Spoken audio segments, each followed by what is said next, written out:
J'espère que vous allez bien, j'espère que vous vous portez bien. Bienvenue dans notre campagne électorale. Merci beaucoup pour votre fidélité, pour vos remarques, pour vos propositions. Beaucoup d'entre vous sont étonnés par notre détermination à aller jusqu'au bout de notre campagne électorale. Beaucoup d'entre vous sont étonnés, n'arrivent pas à y croire. Oui, nous sommes candidats aux élections présidentielles anticipées du 7 septembre 2024. En dépit des condamnations dont nous faisons l'objet, en dépit de la répression, de la persécution, l'Algérie ne leur appartient pas. L'Algérie, ce n'est pas un bien privé. L'Algérie, l'Algérie, c'est à nous. C'est notre pays. Il y a une élection présidentielle, nous voulons y participer avec nos idées, notre programme et nos propositions. En dépit de tout ce qu'on peut dire sur nous. Nous sommes les seuls à proposer un programme. Depuis plusieurs mois, nous avons commencé depuis le début du mois du Ramadan dernier et chaque fois, pratiquement chaque semaine, des propositions, des solutions et un programme clé en main. Beaucoup d'entre vous commencent à y croire et j'espère que grâce à votre soutien, on pourra continuer à être sur place. On pourra enfin aller sur place pour lancer notre campagne électorale depuis le digital vers le terrain réel. Mais pour cela, on doit continuer à faire de la pression. Nous allons attaquer notre problème pour notre solution. Je vais vous parler comment je vais transformer Sonatrach, comment je vais la restructurer et comment, au lieu d'avoir une seule Sonatrach, je vais permettre, moi, en tant que candidat à l'élection présidentielle, une fois que je serai élu président de la République, je vais offrir à l'Algérie 2, 3, pourquoi pas même, voire plus de 5 Sonatrach, ce qui va booster l'emploi, la création de richesses et l'économie dans notre pays. تبعونا.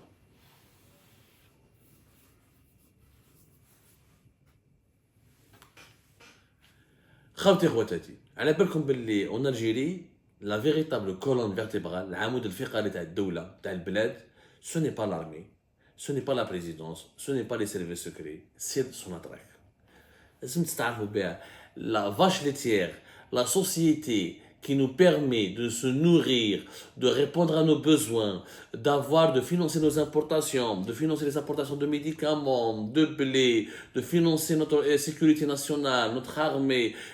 C'est Sonatrach. Sonatrach, plus de 200 000 employés, plus de 150 en filiales, 200 000 employés directs et indirects. C'est un véritable État au sein de l'État. En 2022, Sonatrach nous a permis d'avoir, avec ses partenaires étrangers, plus de 60 milliards de dollars d'exportation et de revenus en devises. Grâce à Sonatrach, nous avons 92% de nos recettes en devises. En plus, pratiquement, grâce à Sonatrach et ses activités et ses partenaires étrangers, mais c'est essentiellement le pétrole et le gaz en Algérie, 80% de nos exportations et de nos activités, entre 80 et 70% de nos exportations, de nos activités de production du pétrole et du gaz en Algérie, c'est Sonatrach. Les partenaires étrangers, c'est entre 20 et 30%, pas plus. Et même dans les groupements étrangers, il y a toujours Sonatrach qui est présente. Sonatrach, c'est l'armée. Sonatrach, c'est le cœur battant du pays. Sonatrach, c'est le pilier de l'Algérie. Sonatrach, c'est le poumon, le cœur. Sonatrach, c'est l'Algérie. Sans Sonatrach, l'Algérie ne peut pas exister. C'est la vérité. C'est pour ça que le PDG de Sonatrach est plus important qu'un ministre membre du gouvernement algérien. Voire même plus important que le Premier ministre lui-même. Parce que c'est lui, grâce à sa bonne gestion, qui permet à l'Algérie de gagner de l'argent, de survivre et de se développer et d'être en sécurité économique et financière. Que va-t-on faire de Sonatrach? Quand je serai élu président de la République, je vais changer radicalement Sonatrach. Il n'est pas normal, que Sonatrach, qu'il y ait des investissements, qu'il y ait des placements, qu'il y ait des filiales en Angleterre, en Afrique, en Amérique latine, en Europe, et qu'il y a même des projets en Asie, elle puisse gérer des compagnies et des filiales algériennes qui n'ont rien à voir avec son activité. Sonatrach n'est pas présente que dans le pétrole et le gaz. Elle est présente dans la promotion immobilière, dans le transport aérien avec TAS Airlines, dans la construction, dans le BTP, dans les énergies renouvelables. Elle est présente dans le dessalement de l'eau de mer. Elle est présente dans un tas d'activités. Il faut restructurer Sonatrach. Sonatrach n'a pas besoin de 150 filiales.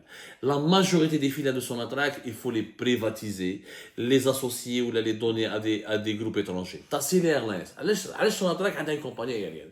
Et فهموني واش من المنطق quelle est la logique où Sonatrach elle doit s'occuper du pétrole et du gaz ou elle doit s'occuper d'une compagnie aérienne.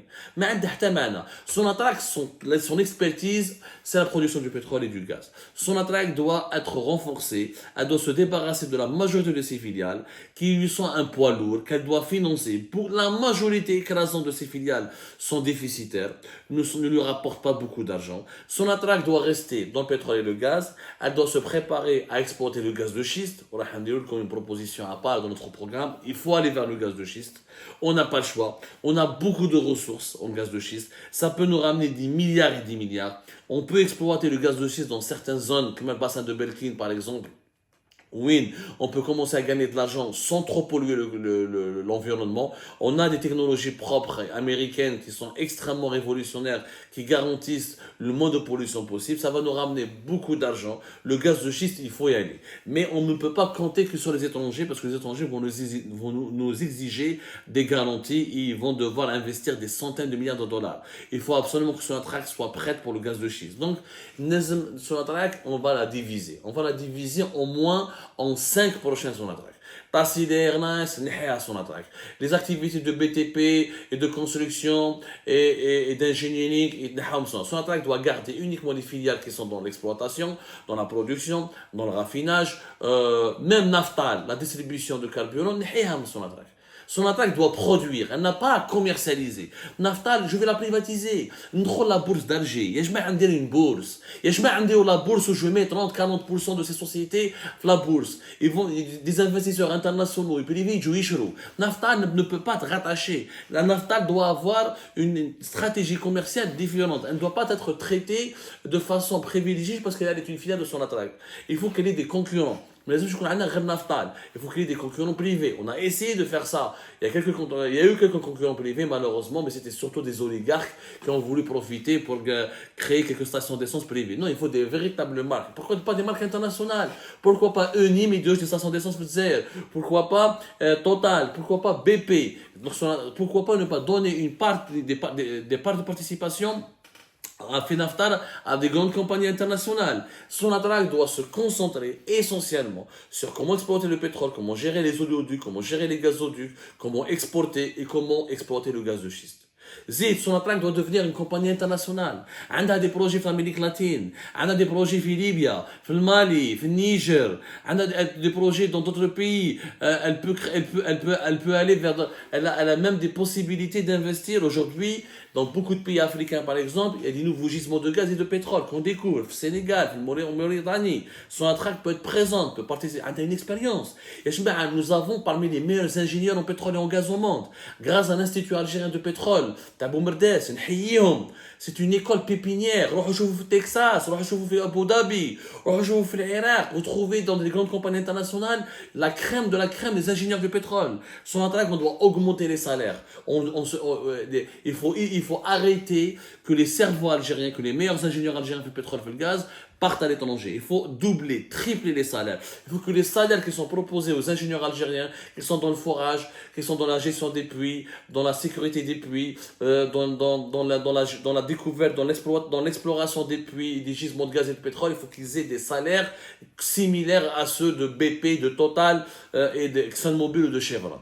Et pour cela, il faut dégraisser Sonatrach. Il faut que l'argent que gagne Sonatrach soit réinvesti dans les activités premières de Sonatrach qui lui garantissent de la rentabilité et d'un retour sur investissement, qui sont, encore une fois, la production et l'exportation des hydrocarbures.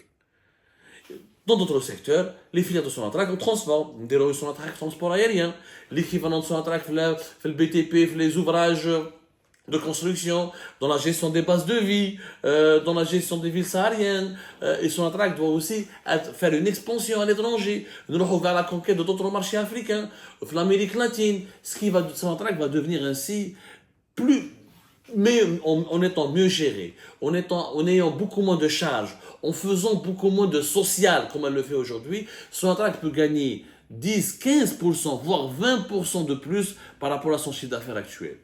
Et ça, c'est très important pour nous de créer, de ne plus dépendre d'une seule Sonatrach. Sonatrach, c'est le pétrole et le gaz. Les autres filiales, on les privatise, on les donne à des filiales, à des sociétés étrangères et on développe les énergies renouvelables. Il faut créer une autre compagnie spécialisée dans les énergies renouvelables, qui va développer le solaire, qui va développer l'éolien, le biomasse, d'autres énergies renouvelables, et qui pourra concurrencer son attraque. Le 16 des hydrocarbures, il faut l'ouvrir. Il faut enlever le monopole. Bien sûr, garder le monopole que pour son attraque. Le privé algérien, s'il peut avoir des capitaux, il veut investir dans des petits puits de pétrole ou dans des petits puits de gaz, c'est pas grave. C'est un Algérien. C'est une richesse nationale. Elle ne doit pas appartenir uniquement à l'État, elle doit appartenir au peuple. Le privé, il fait partie du peuple. Le privé peut participer et investir dans le pétrole et le gaz. La transformation de Sonatrach doit passer aussi par le changement de son statut. Il n'est pas normal que le PDG de Sonatrach relève du ministre de l'Énergie. Le PDG de Sonatrach a plus de pouvoir que le ministre de l'Énergie lui-même. D'ailleurs, le ministère de l'Énergie, parce que nous avons que le pétrole et le gaz pour le moment. Il vaut mieux que le PDG de Sonatrach doit relever directement le ministère de l'Énergie. On va l'intégrer, comme auparavant, dans notre programme électoral, les premières propositions, on n'aura plus 33 ministres, ça ne sert à rien. Le ministère de l'Énergie, le ministère de l'Économie. Le PDG de Sonatrach sera rattaché directement à la présidence. Ce sera une compagnie pétrolière, mais directement rattachée à la présidence de la République. Puis le conseil d'administration de Sonatrach, s'il y a des compagnies internationales qui veulent devenir actionnaires dans certaines de ses filiales, on peut ouvrir son capital à des grandes compagnies internationales, mais une participation minoritaire. Il y aura la présidence qui sera représentée, le ministère des Finances, le gouverneur de la Banque d'Algérie, etc., mais pas le ministre. À tout casser le Premier ministre, mais pas un ministre de l'Énergie, à tout casser le Premier ministre, par exemple. Et le PDG doit être... il faut renforcer les salaires du PDG de Sonatrach. Il faut nommer un grand monsieur qui sera vraiment capable de redresser la compagnie, de la faire développer, de gagner de l'argent. Donc il faut augmenter son salaire et lui donner carte blanche. Il faut il travaille directement sous la coupe du président. Il ne passe pas par le ministre de l'Énergie, ni par le Premier ministre. Il doit travailler directement avec le président et dans certains dossiers avec le Premier ministre. Donc, il doit traiter directement avec les deux premiers décideurs, Premier ministre et président de la République. Donc, Sonatrach, le ministère de l'Énergie. Le PDG de Sonatrach, encore une fois, il est plus important que le ministre. Le ministère de l'Énergie, il directement par le ministère de l'Économie. Directement pour économiser et arrêter de gaspiller de l'argent. Voilà donc ce que nous allons faire pour Sonatrach. Une compagnie qui donnera la priorité à l'investissement à l'étranger. Une compagnie qui va se débarrasser de ses filiales déficitaires, qu'il faut privatiser, qu'il faut donner à des acteurs étrangers ou à des acteurs nationaux, et qui vont placer en bourse. Une compagnie qui va se concentrer sur le gaz de schiste et sur son activité première, qui est l'exportation et la production des hydrocarbures, développant les infrastructures pétrolières et éventuellement développant les industries pétrochimiques. Voilà ce que nous allons. Nous allons créer après les filiales de Sonatrach, en les redressant, en les améliorant, en les modernisant. Ça va créer des groupes, des holdings qui seront petit à petit, qui vont faire de la concurrence à la société mère ou là qui pourront devenir aussi importantes que sur le plan du poids économique et financier que les sociétés mères. Et c'est comme ça que l'Algérie pourra se doter de plusieurs Sonatrach au lieu de dépendre d'une seule Sonatrach. Comme ça, n'oubliez pas, votez pour nous. Osons le changement, faisons le changement.